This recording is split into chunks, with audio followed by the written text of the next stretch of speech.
আসসালামু আলাইকুম, কেমন আছেন সবাই? পিঠাপুলি আয়োজনে আমার আজকের রেসিপি রোল পুলি পিঠা। আর এই রোল পুলিটা তৈরি করা খুবই সহজ, একসাথে কিন্তু অনেকগুলো পিঠা রেডি করে নেওয়া যায়। সেই ক্ষেত্রে আপনার সময়টাও বেঁচে যায়, আর সেম টেস্টে কিন্তু ভাপা পুলির মতো এই রোল পুলিটা তৈরি করে নেওয়া যায়। টেস্টে কোনো হেরফের হয় না, খেতে ভীষণ মজার। আর লুকিংটা তো দেখতেই পাচ্ছেন কতটা সুন্দর হয়। তো যেমন দেখতে সুন্দর তেমনি কিন্তু খেতেও মজা। তো রোল পুলি তৈরি করার জন্য প্রথমে আমরা ভেতরের পুরটা রেডি করে নিব। সেই জন্য আমি ফ্রেশ কোরানো নারকেল নিয়ে নিচ্ছি মেজারমেন্ট কাপে 1.5 কাপ পরিমাণ। আপনারা চাইলে কোরানো নারকেলের পরিমাণটা আরো একটু বাড়িয়েও নিতে পারেন। আমি এখানে 1.5 কাপের মতো নিয়েছি। দিয়ে দিচ্ছি 1.25 কাপের মতো খেজুর গুড়।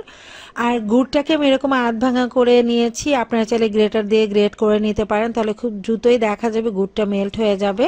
কিছুটা সময় ভেজে নিয়েছি, এরই মধ্যে কিন্তু গুড়টা অনেকটাই গলে গেছে। নেড়ে চেড়ে এটাকে ভেজে নিতে হবে, তবে ভেজে একদম ভাজা ভাজা বা ড্রাই করে ফেলা যাবে না। আমি একটু জুসি টাইপের রাখবো, তাহলে পিঠাটা খেতে বেশি ভালো লাগবে।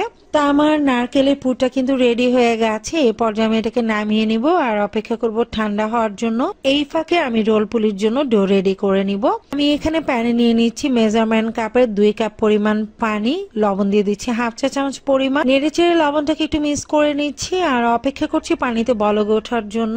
তো পানিতে অলরেডি বলক চলে এসেছে। এ পর্যায়ে আমি দিয়ে দিচ্ছি শুকনো চালের গুঁড়ি মেজারমেন্ট কাপে 2 কাপ পরিমাণ। আমি যতটুকু পানি নিয়েছিলাম ঠিক ততটুকুই কিন্তু আমি চালের গুঁড়ো দিচ্ছি, অর্থাৎ যে পাত্র দিয়ে আপনারা পানিটা মেপে দিবেন সেম একই পাত্র দিয়ে কিন্তু চালের গুঁড়োটা দিবেন, তাহলে আপনার ডোটা কিন্তু একদম পারফেক্ট হবে। যে চুলার আঁচটাকে আমি মিডিয়াম টু লো এর মাঝামাঝি রেখে নেড়ে চেড়ে চালের গুঁড়োটাকে ভালো করে পানির সাথে মিক্স করে নিয়েছি। আর সব দিকে সমানভাবে নেড়ে চেড়ে এটাকে মিক্স করে নিতে হবে। যখন ভালোভাবে মিক্স করে নেওয়া হয়ে যাবে ঠিক এই পর্যায়ে আমি চুলাটা বন্ধ করে দিচ্ছি। আর চুলা বন্ধ করে ঢাকনা দিয়ে ঢেকে রাখবো এটাকে 5 থেকে 7 মিনিটের মতো। তো আমি এটাকে রেস্টে রেখেছিলাম প্রায় 7 মিনিটের মতো। এর মধ্যে কিন্তু ডোয়ের তাপমাত্রা অনেকটা কমে গেছে। আর এই ঢেকে রাখার কারণে কিন্তু আপনার পিঠার ডোটা খুবই নরম হবে এবং পারফেক্ট হবে। আর এই ডো দিয়ে তৈরি পিঠাও কিন্তু নরম তুলতুলে হবে। তো আমি হাঁড়িতে মথে নিচ্ছি, আপনারা চাইলে অন্য পাত্রে কিন্তু এটাকে ট্রান্সফার করে মথে নিতে পারেন। আমি একটু ঠান্ডা পানিতে হাতটা ভিজিয়ে নিয়ে এটাকে মথে নিচ্ছি। আর আজকের এটা থেকে আমি 2টো রুটি বেলে নিব, সেজন্য আমি 2 ভাগে ভাগ করে নিলাম। আর একটা ভাগ নিয়ে আমি এটাকে রুটির মতো করে বেলে নিচ্ছি। খুব বেশি পাতলা বা খুব বেশি মোটা টাইপের রুটি হবে না, মোটামুটি সাইজের একটা রুটি বেলে নিয়েছি। এবার যে নারকেলের পুরটা আমি রেডি করে রেখেছিলাম তার থেকে কিছুটা পুর দিয়ে দিলাম।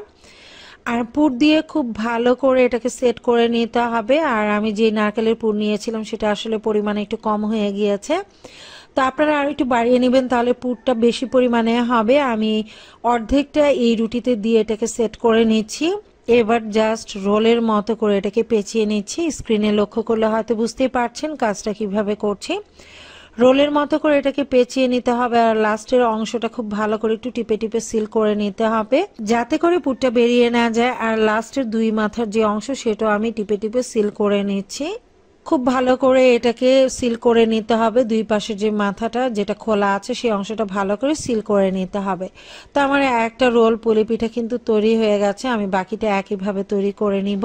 এবার রোল পুলি পিঠাগুলোকে ভাপিয়ে নেওয়ার জন্য আমি একটা হাঁড়িতে অর্ধেকেরও কম পানি নিয়েছি আর তার উপরে একটা আমি স্টিমার বসিয়ে দিয়েছি। রাইস কুকারের সাথে থাকে স্টিমারটা, সেটাতে কিন্তু অলরেডি ভাপ চলে এসেছে। তো পানিতে যখন বলক চলে আসবে তখন দেখতেই পারবেন যে উপর থেকে ধোয়ার মতো বের হচ্ছে। আর এই পর্যায়ে আমি রোল পুলিগুলো দিয়ে দিচ্ছি।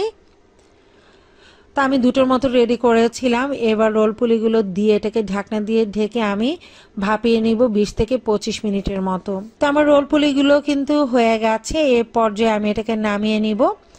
তো আপনারা নামিয়ে যখন কিছুটা তাপমাত্রা কমে আসবে তখন এটাকে আপনারা স্লাইস করে নেবেন। আমি একটা ছুরি দিয়ে এটাকে কেটে নিচ্ছি। তো আমার পিঠাটা কিন্তু আমি অনেকটা সময় রেখেছিলাম, যার কারণে অনেকটা ঠান্ডা হয়ে গেছে। আর ঠান্ডা হয়ে গেলে কিন্তু কেটে নেওয়ার সময় অনেকটা ফেটে যাওয়ার চান্স থাকে। আমারটা কিন্তু অনেকটাই ফেটে যাচ্ছিল। আপনারা হালকা গরম থাকা অবস্থায় এটাকে স্লাইস করে নেবেন, তাহলে দেখবেন যে খুব সুন্দর ও পারফেক্ট হবে। তো দেখতে পাচ্ছেন রোল পুলিগুলো দেখতে কতটা আকর্ষণীয় হয়েছে আর খেতে তো অসাধারণ ছিল। আপনারা এবারে শীতে এই রোল পুলিটা তৈরি করে দেখবেন, আশা করছি আপনাদের কাছে ভীষণ ভালো লাগবে। পরবর্তী রেসিপি দেখার আমন্ত্রণ জানিয়ে আজকের মতো এখানেই বিদায় নিয়ে নিচ্ছি। সবাই ভালো থাকবেন, সুস্থ থাকবেন। আল্লাহ হাফেজ।